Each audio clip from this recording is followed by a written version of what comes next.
개인적으로 심천에 한번 가봤을 때 위챗의 위력을 아주 제가 놀랬던 기억이 납니다. 뭐 당연히 이제 민간 일반적인 뭐 결제도 사용하지만 저는 그 식당에서 그 종업원이 여기 QR 코드가 있어서 이게 뭔가 나중에 질문할 때 그 팁도 위챗페이로 결제를 하는 거 제가 깜짝 놀랐어요. 심천은 이런 표현이 좀 뭐하지만 심천은 정말 홍콩보다 더 자본주의화 돼 있다는 생각이 좀 들었는데 더구나 이제 공공 서비스까지 위챗으로 거의 이제 가능하잖아요. 그래서 공공과 민간의 경계가 거의 어떻게 보면 불분명할 정도로 아주 인상적인 부분이었고 나중에 그 말미에도 밝히셨지만 나중에 이제 국내 한국의 어떤 플랫폼하고 중국의 플랫폼 간의 어떤 그런 차이도 같이 연구해 주시면 더 좋지 않을까 싶습니다. 먼 길 또 오셨고 또 어려운 발표하시는 거 고생하셨습니다. 수고 많으셨습니다. 자, 다음은 우리 고려대학교에서 오신 이중원 선생님이신가요? 예, 맞습니다. 예, 이중원 선생님. 예, 소비자의 폭과 깊이가 영화 매출액에 미치는 영향, 온라인 구전 비율의 매교효과를 중심으로 라는 주제로 역시 한 7분 정도 드리겠습니다. 제가 한 1분 전에는 말씀드리고 준비되셨으면 시작하셔도 네, 발표 시작하겠습니다. 먼저 연구의 동기는 그 온라인 구전 연구에서 대부분 구전량이 증가하면 매출액이 증가한다고 발표를 많이 했습니다. 근데 저는 그 영화의 특성에 따라서 이러한 효과가 다르지 않을까 이런 의문을 품게 되었습니다. 그래서 이러한 사례로 스타워즈와 너의 췌장을 먹고 싶어 라는 영화가 있는데 영화가 소구하는 인구 통계적 폭이 그 스타워즈 같은 경우에는 굉장히 넓습니다.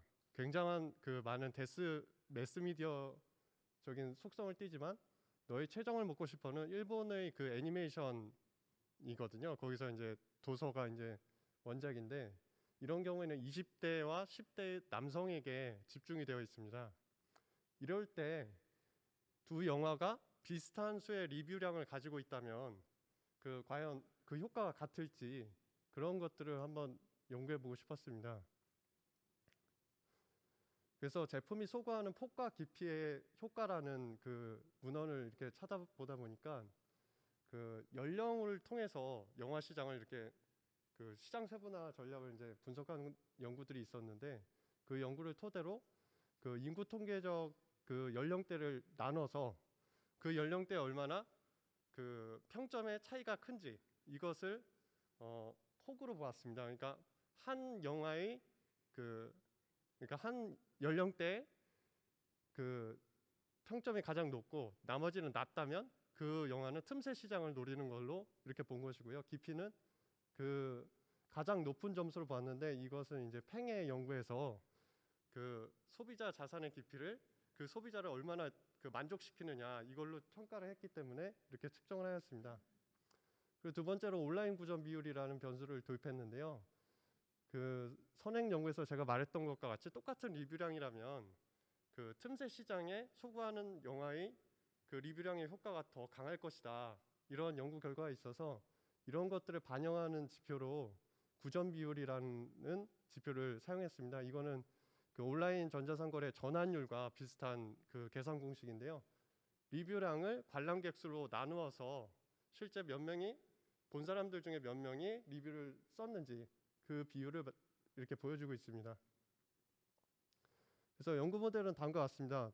그 영화가 소구하는 소비자의 폭과 깊이가 온라인 구전 비율에 미치는 영향, 그리고 또 매출액에 미치는 영향, 그리고 이 매개 관계 이것이고요. 제가 하는 이 연구의 그 창의성은 기존 연구에서 대부분 구전량이 증가하면 당연히 매출액이 증가한다 이런 선형적인 관계만을 보았는데 저는 폭과 깊이라는 새로운 변수를 보았다는 것입니다. 그래서 한국의 그 영화 시장을 대상으로 데이터를 수집해서 그 패널 회귀 분석을 하였고요. 랜덤 이펙트로 하였고, 그래서 예상 관계 및 결과인데요. 그 구전 문헌에 보면 만족을 할수록 구전을 많이 한다고 되어 있습니다. 그렇기 때문에 폭이 좁아지고 깊이가 깊어질수록 영화는 그 연령대의 소비자에게 굉장히 그 수요에 맞는 적절한 영화를 만들 수 있을 거라고 생각했습니다. 그래서 보시면 지금 여기 폭이 역방향 코딩인데요. 그러면 그 제가 말씀드린 대로 폭이 좁아지고 깊이가 증가할수록 만족도가 올라가서 그 구전 비율이 증가하는 것을 볼 수가 있습니다. 그리고 폭의 깊이와 매출액 간의 관계인데요.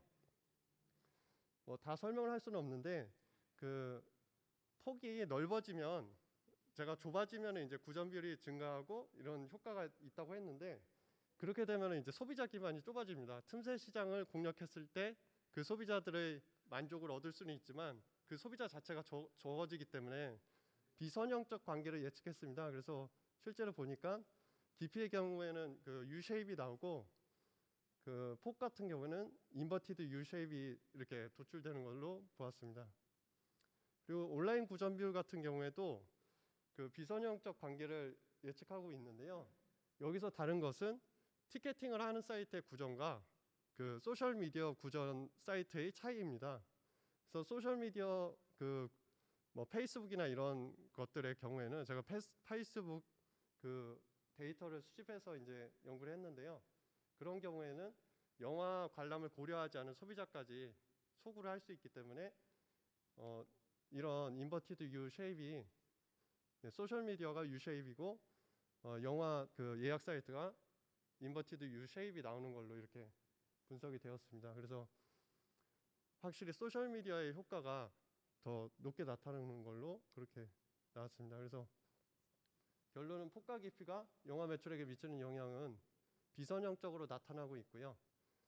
소비자의 폭의 감소와 깊이의 증가는 온라인 구전 비율에 긍정적인 영향을 미쳤습니다. 그리고 온라인 구전 비율이 매출액에 미치는 영향은 구전 플랫폼에 따라서 차이가 있다는 그런 연구 결과가 나오는 걸로 이렇게 나왔습니다. 이상입니다.